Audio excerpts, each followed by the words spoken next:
Hello, everyone, and welcome back to another episode of Teatime Tuesday. I'm Rashan Gidwani, the presenter for PYTCH Media, and today we're going to be discussing 6 ways on how millennials can begin their financial journey. Joining me is Vince Koh, a relationship manager here at PhillipCapital, who's going to be telling us more.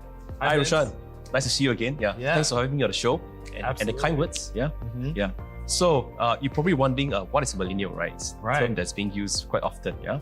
So millennials are defined as those aged between 26 to 41 in year 2022. Yeah, this year. Yeah. So if I may, how old are you this year? I turned 31 in June.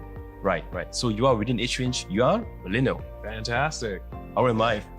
I'm not sure. Why don't you tell me? 32. So we're both millennials. Yeah. We're the perfect people to be discussing this. Yeah. Fantastic. Millennials. Yeah. Okay, so let's dive right in. As a millennial, what's the first thing I should do to begin my financial journey? Please enlighten me. Right. So as millennials, right, we should have a rainy day fund to protect ourselves, our downside. Right. Life is always not so smooth sailing, right? So in case of this rainy day, you can tap into this fund. So how much should you set aside? Let's say if I'm earning a take-home salary of $4,000, I should set aside 20% of the $4,000, which is $800, into this rainy day fund every month. Okay. Right. So these things, what can you use from this rainy day fund? It could be, to pay for your, let's say, accidental car repairs. Right. Or if you pay for your ultrasound and pregnancy testing for your spouse. Or it could be dipping into this, for your aged parents' medical treatments and expenses. Right. Okay. Yeah. So all these things you tap into when you need it in the rainy day fund. Yeah. Now, I don't have a car. I'm not married. But just like we discussed, you never know what's going to happen in the future. So I'd like to be there for my parents at that event. Now, what else should I take note of, Vince? As a millennial, you have many milestones to achieve, right? Over the course of your life. You want to go on holiday, take masters, have children, have kids, buy car, buy house. And so it's many financial milestones you have to achieve, right? So for example, let's say holiday, right? Where would you like to go, Roshan?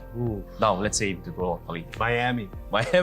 Yeah. That's an awesome destination. Sounds like fun. Yeah, sounds expensive as well, right? It does. Yeah. So maybe that could cost around 8,000 to 10,000. Yeah. For a round trip to Miami. Yeah.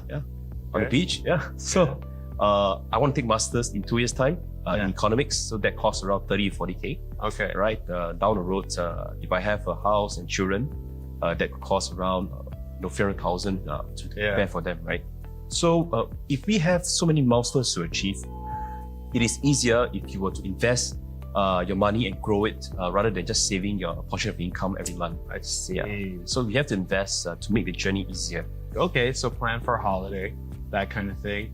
I've always been approached to buy insurance, and I've always heard that buy younger, buy in the ripe of your youth. Yes. But I'm not too sure, how I get started and what I need it for. Can you tell us more?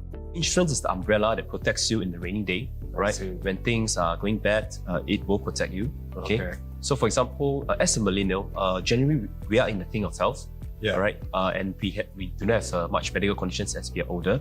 Right. Okay. So therefore, we can be fully insured by the insurance company. Okay. Without exclusions or loading of premiums. As a millennial, the first piece of insurance you buy is actually a hospitalization plan. I see. Okay. So because you pay a very small amount of premium and you're covered, up to 2 million. It's the first piece of insurance in the puzzle you should get. Right. As you progress along your life, when you have kids and wife and house, we have many financial liabilities. And therefore, it's important for us to add insurance such as life coverage, death coverage, critical illness coverage, so that when we have all these plans in place, if in the event we're not around, or we are disabled or sick, we get this payout, lump sum payout, to ensure our family can go on, carry on, right? We can clear off the housing loan for the house. We can, ensure that our children, the education plan we have for the children stays on course. Okay. Yeah. So these are very important things that we should consider, as we progress, into setting up a family. Yeah. Right. Okay. So say all these things don't work out. The insurance doesn't pay for some reason. The investment isn't guaranteed. Yeah. Right.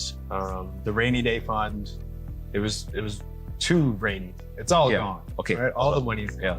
What else should millennials do to protect themselves? Right. So I have this special fund called the Bad Day Fund. Okay. So I get my clients to allocate a bad day fund. Right. So maybe 10% of your salary. 5%. Okay. Yeah. So, this bad day fund is for you to tap into when you encounter a bad day. So, Roshan, what do you like to do on a bad day, for example? Generally, I like to think I have a lot of good days. Yeah. But on a bad day, go to the beach, go cycling, Cycling, yeah. get a drink, Yeah. something like that. Okay, that sounds good to recharge, yeah? Yeah. Yeah. I like that word. Recharge. Revitalize, yeah. Boom. Yeah. So, bad day fun is for you to recharge, revitalize yourself, buy an ice cream. Ice cream only makes people happy, right? Yeah. Yeah, Absolutely. right. For ladies, you want to do your nails, Yeah. do your hair, Yeah. look good, feel good, yeah. Get back up when you're down. Yeah. So it's all these things that help you to lift yourself up Yeah. when you're down. That's the purpose of this bad day fund. Okay. Because as millennials, we worry about a lot of things, about setting up family, Lots of stress. these days. raising kids, Right. future-proofing our careers, whether our careers, will be viable in the future. Right. A lot of this stress adds up, so it creates all this mental stress in your body. Yeah. So this bad day fund allows you to release all the stress. Yeah. I see. Yeah. So as I try to revitalize myself, recharge myself, I walk along Orchard Road and there's so many sales happening. Yeah. You want to walk into Boss almost and buy $1,000 suit. But how do we protect ourselves from unnecessary spending? I think it's good to curb unnecessary spending. Yeah. Because nowadays we have Lazada, Shopee, and all the 11, 22, 33, Yeah. 88 just passed, right? So you're saying avoid unnecessary spending. Yeah, try. So the thing is, you ask yourself whether you really need the item, right? Right. When you're cutting out, do I really need the item? Yeah. Is there cheaper alternatives? Mhm. Yeah.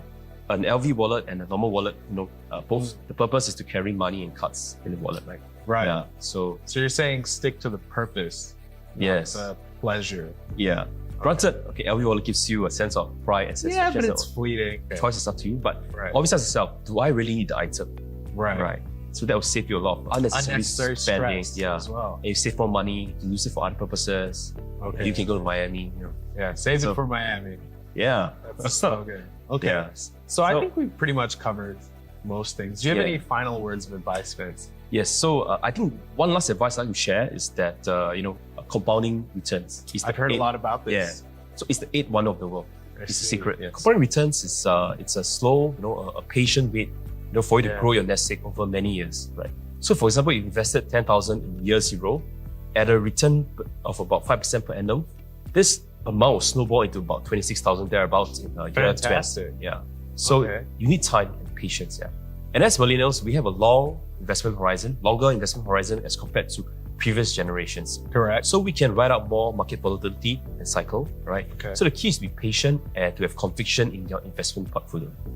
Yeah. Okay. So that's the last tip I like to share with the millennials. Yeah. Okay, Yeah. patience. So let's just recap really Yeah. quickly. You mentioned having a rainy day fund. Refund, Yeah. Okay. Investing. in Investing. yourself, right, for your financial goals. yes.